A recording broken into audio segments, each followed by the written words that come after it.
Vu le temps des épisodes, l'intro sera court aussi. Générique.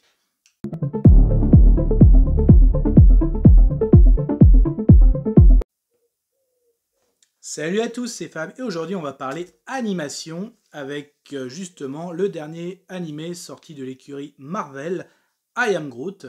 Alors cette vidéo sera faite en plusieurs parties. Déjà, quelles étaient mes attentes par rapport à cette animation I Am Groot, de quoi ça parle, la synopsis, ce que j'ai aimé, moins aimé, sans spoiler, et il y aura une conclusion avec un petit bonus. Alors, quelles étaient mes attentes par rapport à I Am Groot? Hmm, Alors, quand déjà j'ai su qu'il sortait un animé I Am Groot, là c'est mon avis, hein, de toute façon, je m'étais dit, eh ben, franchement, je pense que ça peut être vraiment pas mal. Pourquoi? Parce que je pense que le Baby Groot, parce que c'est bien sur Baby Groot, peut être vraiment quelque chose à la fois qui peut attirer les fans de Marvel, parce que oui, cette série animée est canon au MCU, donc les fans de Marvel, forcément, du MCU, vont regarder. Et ça peut aussi attirer les enfants. Baby Groot, il est tellement mignon, tout ça, et ça peut être vraiment une grosse place marketing au niveau des jouets, tout ça. S'ils font une série, voire même un film d'animation, donc je m'attendais à peut-être que Marvel est en train de vraiment nous glisser un petit truc. Franchement, je m'attendais à... Voilà mes attentes, je m'attendais à ça. Est-ce que voilà, Baby Groot va arriver en force? Et du coup, de quoi ça parle? De quoi ça parle? Déjà, attends, autant être franc avec vous. Alors, 5 épisodes, annoncés comme quoi ils font 5 épisodes de 5 minutes. Bon, en vrai, c'est 5 épisodes qui font à peu près 2 minutes 30 d'animation et 2 minutes 30 de générique. Un petit peu, de toute façon, voilà, on était habitué avec Marvel et Disney+. Les séries hein, de Vendavision jusqu'à aujourd'hui, c'était quand ils annonçaient un épisode de 40 minutes, hein, généralement ça durait 30-35. Allez, en gros, on est presque à 10 minutes à chaque fois de générique. Bah là, ça a été pareil pour l'animation. Donc forcément, t'es un peu... Moi, j'avais été un petit peu déçu. Voilà. Mais concrètement, est-ce que ça apporte quelque chose à l'histoire du MCU? Non, concrètement, en gros, voilà la vie, c'est mon ressenti. En gros, on a les 5 premières du bébé des Gardiens de la Galaxie. Je m'explique. Donc les 5 épisodes. En gros, l'épisode 1, sans trop spoiler, donc je suis dans la synopsis, vous allez voir les premiers pas de Groot quand il va sortir de son pot. Voilà. L'épisode 2, à un moment, les gardiens, ils se font une petite pause sur une planète. Ça fait, moi je l'ai ressenti comme ça fait un petit peu la première sortie de Groot, comme si j'emmenais mon fils au parc, tout ça. La première sortie, voilà, il découvre. Il découvre. Waouh. Le troisième épisode, pareil, Groot. Alors je vais peut-être les confondre, mais les premières terreurs nocturnes de Groot. Première terreur nocturne de Groot, voilà, comme un premier cauchemar, un premier réveil, voilà. Quatrième épisode, Groot découvre son corps, voilà, il découvre voilà, des capacités, tout ça, il grandit, il s'amuse, hein, c'est un enfant, bébé Groot. Et 5, en gros, les premiers dessins de Groot. Voilà. Donc c'est un petit peu ça, quoi, voilà, ça n'apporte rien à l'histoire du MCU au niveau de l'impact, en tout cas, moi j'ai pas ressenti ça, mais c'est un petit peu ça. Donc voilà en gros de quoi ça parle. Qu'est-ce que j'ai aimé, qu'est-ce que j'ai moins aimé? Qu'est-ce que j'ai aimé? Certes, c'est très beau. Certes, ça fait un petit peu sourire. Moi, je l'ai montré un petit peu à mon jeune fils. Il a rigolé, il a adoré. Qu'est-ce que j'ai moins aimé? C'est bien que trop court. C'est bien que trop court. Voilà, ça c'est clair. Donc, conclusion. Mes attentes, je l'avais dit. Est-ce que Bébé Groot va devenir un personnage pour les enfants? Bah non, là c'est clair. Alors, est-ce que c'était 5 épisodes test de la part de Marvel? Peut-être. Peut-être. Parce que moi, concrètement, ouais, je pense que Baby Groot peut avoir un niveau marketing, soit en animation, ou même un long film d'animation, une série animée ou un film d'animation, ça peut vraiment marcher envers les enfants. Ça c'est clair. Et les fans du MCU, si ça a un impact en plus sur le MCU, carrément. Après, moi, en tant que fan du MCU, moi, Groot, je l'ai adoré dans le 1, mais j'aimerais le revoir, quoi. Notamment dans Avenger, Infinity War ou Endgame, surtout Infinity War. Moi, j'attendais une scène que Doctor Strange avec la pierre du temps, j'aurais trop aimé qu'il fasse un sort à Groot pour que de ça, il devienne le Groot comme dans le 1, quoi. Moi, je veux revoir le Groot dans le 1. Après, ça reste que mon avis. Mais j'aime bien aussi Baby Groot, donc on peut faire des petits épisodes, parce qu'en gros, ça se passe entre les Gardiens de la Galaxie et les Gardiens de la Galaxie volume 2, c'est les 5 animations. Ça peut se faire, hein, un épisode comme ça, pourquoi pas. Hein, mais bon, voilà ma conclusion. Je pense que là, c'est trop court, ça n'a pas d'impact. je pense qu'ils peuvent faire mieux au niveau de Baby Groot et de Groot tout court. Voilà. Donc du coup, voilà, donc ma petite conclusion est faite. Petit bonus, comme c'est court, je me suis dit, bah, tiens, je vais faire avec un petit bonus, justement. Je vais vous donner mon top 5, deux top 5 de mes animations. Pourquoi deux top 5? Il y a mon top 5 des animations que je considère animations pour adultes, donc là déconseillé au moins de 12 ans, et mon top 5 des animations qu'on peut regarder avec son enfant. Bah, je vais aller très vite. Hein, pourquoi les deux aussi? Parce que Groot, je l'ai dit, hein, je ressens ça. Groot peut aussi bien plaire aux petits qu'aux grands fans du MCU et aux petits. Ça, c'est clair.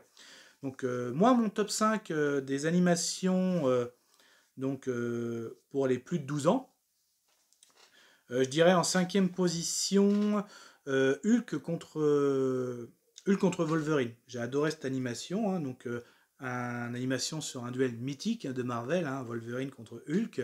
Et en plus, vous allez voir des personnages comme Deadpool ou Danza qui sont aussi présents. Donc c'est vraiment une très bonne animation Marvel. Je vous le conseille. Donc n'hésitez pas en commentaire déjà à dire comment vous avez trouvé la série I Am Groot. Mais aussi mon top 5, mes deux top 5, qu'est-ce que vous avez vu, qu'est-ce que vous en pensez? On est dans l'échange. Donc voilà, en cinquième position, Hulk contre Wolverine. J'ai adoré cette animation, je vous le conseille, en plus si vous êtes fan. En quatrième position, le dernier animé des Tortues Ninja, donc le destin des Tortues Ninja, hein, récemment arrivé sur Netflix. Hein, d'ailleurs, j'en ai donné mon avis sur la chaîne. Pareil, j'ai adoré hein, cette animation sur les Tortues Ninja, j'ai vraiment adoré, hein, ça c'est clair. Donc, pareil, si vous voulez un peu plus de détails, n'hésitez pas à aller voir mon avis de la chaîne. Mais concrètement, hein, c'est les Tortues Ninja face à la menace de Krang, l'extraterrestre de Krang. Ça menace vraiment l'avenir, un avenir apocalyptique. Voilà, je ne vais pas aller plus loin. En troisième position, ça va être chez DC, ça va être Flashpoint, Paradoxe temporel. Donc là, l'histoire, Flash remonte le temps pour sauver sa mère. Hein, on sait que Flash est un super-héros qui a perdu sa mère assez jeune. Donc là, il remonte le temps pour sauver sa mère, parce qu'il a des capacités comme c'est un super véloce. Sauf que le fait d'avoir fait ce geste, quand il revient, ça a changé son avenir, le cours du temps. Donc là, il se retrouve dans un univers où il n'y a pas où Bruce, ce n'est pas Bruce qui est Batman, Superman est aux abonnés absents, Aquaman se fait la guerre à Wonder Woman.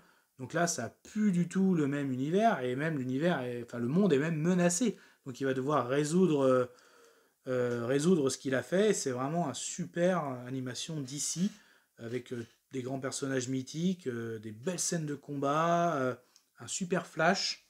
Donc moi j'adore cet animé, je peux me le faire assez régulièrement. En deuxième position, ça va être un manga, c'est Nicky Larson, Service Secret.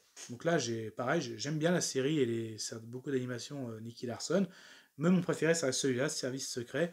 Donc là, en plus, c'est assez bizarre. En gros, on sait, Nicky Larson, lui, il aime bien... Enfin, c'est un garde du corps, aussi un nettoyeur, comme on dit. Et là, en gros, sa cliente, elle est aussi garde du corps. Donc sa cliente fait partie des services secrets pour surveiller un homme politique.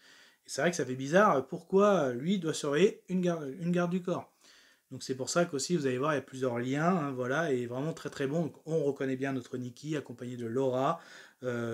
Forcément, cette garde du corps est plutôt jolie. Donc Nikki...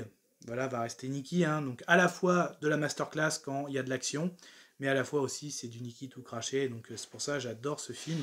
Pareil, je peux me refaire assez souvent.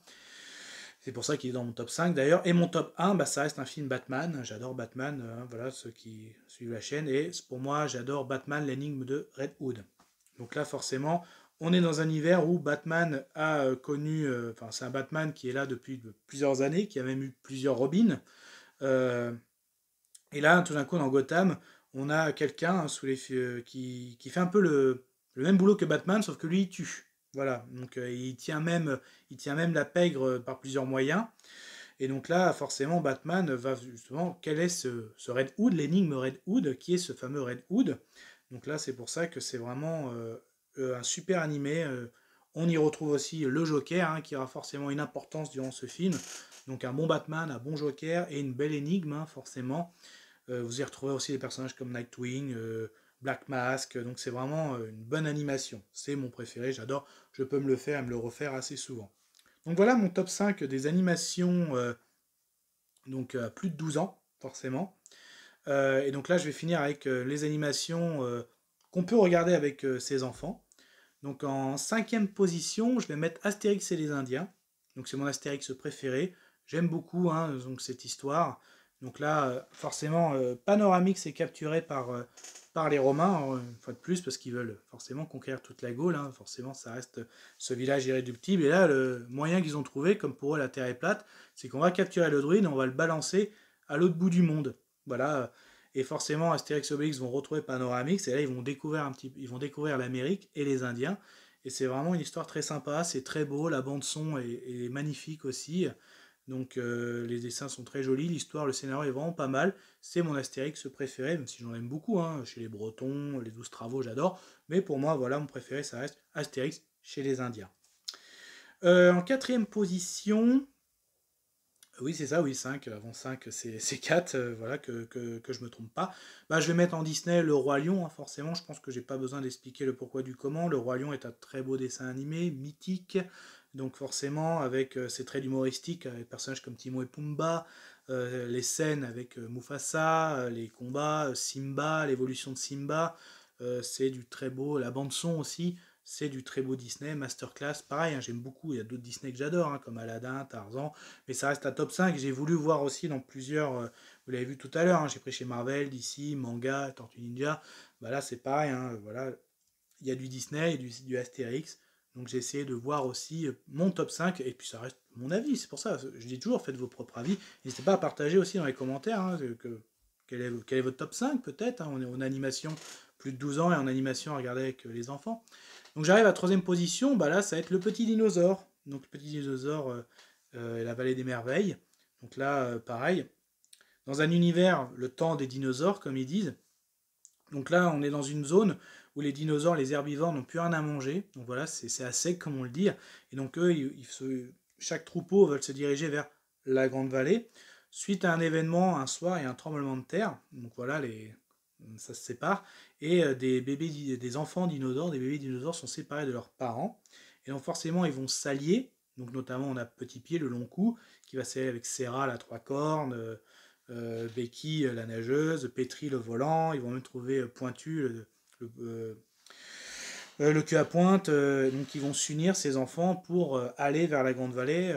Donc grande, grande escapade tout en échappant aux dents tronchantes. Donc c'est vrai que c'est rigolo aussi avec les enfants. Hein, ils disent pas le nom les races des dinosaures. Hein, voilà, ils appellent. Il y a les herbivores, les dents tronchantes. Et c'est vraiment aussi très très bon. Hein, c'est un film qui a été fait par Spielberg, hein, et même George Lucas a travaillé dessus aussi. Donc c'est vraiment une très bonne animation à regarder avec les enfants. Hein. Les enfants, de toute façon, ils adorent les dinosaures. Hein. Il y a des dinosaures partout, hein, de toute façon. Donc ça, c'est vraiment une très bonne animation. Ça, c'est clair. Euh, ouais, j'arrive dans mon... pardon. Mon top 2, ouais, c'est ça, oui, j'ai dit en 5, oui, j'ai dit 5 Astérix, oui, j'ai dit 4 le Roi Lion, 3 le petit dinosaure, donc top 2, donc en deuxième position, donc de mes animations, euh, oui, Balto. Alors ouais, voilà, un film, un dessin, une animation sur Balto. Donc là, ça se passe. Donc c'est tiré en plus, c'est inspiré d'une histoire vraie, hein, Balto. Donc là, au fin fond de l'Alaska, une petite ville appelée Nome, il y a une maladie, hein, donc une épidémie de diphtérie, et donc là, il faut aller chercher des médicaments pour sauver les enfants, notamment, qui sont menacés de mort. Et donc là, le seul moyen d'aller chercher ces médicaments, c'était par traîneau. Donc là, il y a une course de chiens. Donc forcément, Balto, il est un chien rejeté parce qu'il est mi-chien, mi-loup, donc il est rejeté par tout le monde, aussi bien par les chiens que par les humains.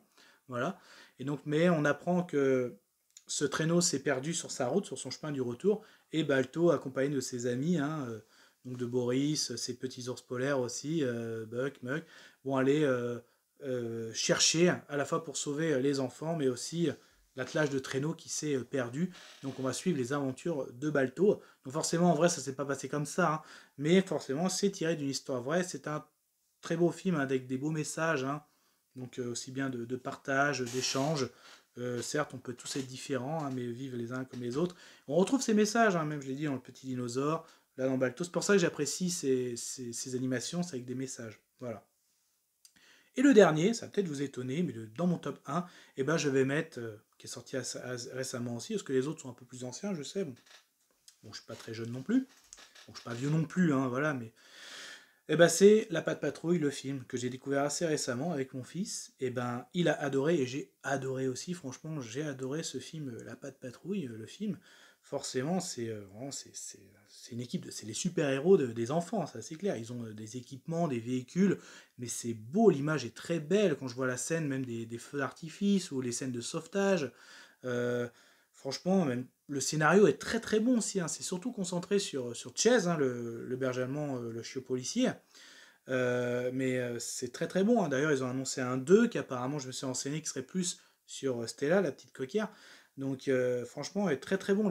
L'image est belle, tout y est. C'est vraiment un très très bon film, hein. Franchement, je vous le conseille, hein. Donc voilà, de toute façon, je vais m'arrêter là, hein. Donc je l'ai dit. Donc pour terminer, mon top 5 des animations plus de 12 ans, donc ça reste en cinquième position Hulk contre Wolverine, en quatrième le destin des Tortues Ninja, en troisième position Flashpoint Paradoxe Temporel de l'univers DC, en deuxième position Nicky Larson Service Secret, en première position Batman l'énigme de Red Hood. Et enfin, en animation à regarder avec ses enfants, en cinquième position Astérix chez les Indiens, Astérix et les Indiens. En quatrième position, Le Roi Lion. En troisième position, pardon, Le Petit Dinosaure avec La Vallée des Merveilles. En deuxième position, Palto. Et en première position, La Patte Patrouille, le film. Voilà, donc faites votre propre avis. N'hésitez pas à dire en commentaire, donc à liker, à partager, mais aussi quel est votre top 5 des animations. Est-ce que ces films que j'ai parlé, qu'est-ce qu'ils vous ont, est-ce que vous avez aimé, est-ce que vous les avez vus? On peut aussi partager, bien sûr, sur I Am Groot. Même si c'était court, on peut faire un court partage. Pourquoi pas? Faites votre propre avis, j'ai envie de dire. Et on se voit à la prochaine. Kenavo.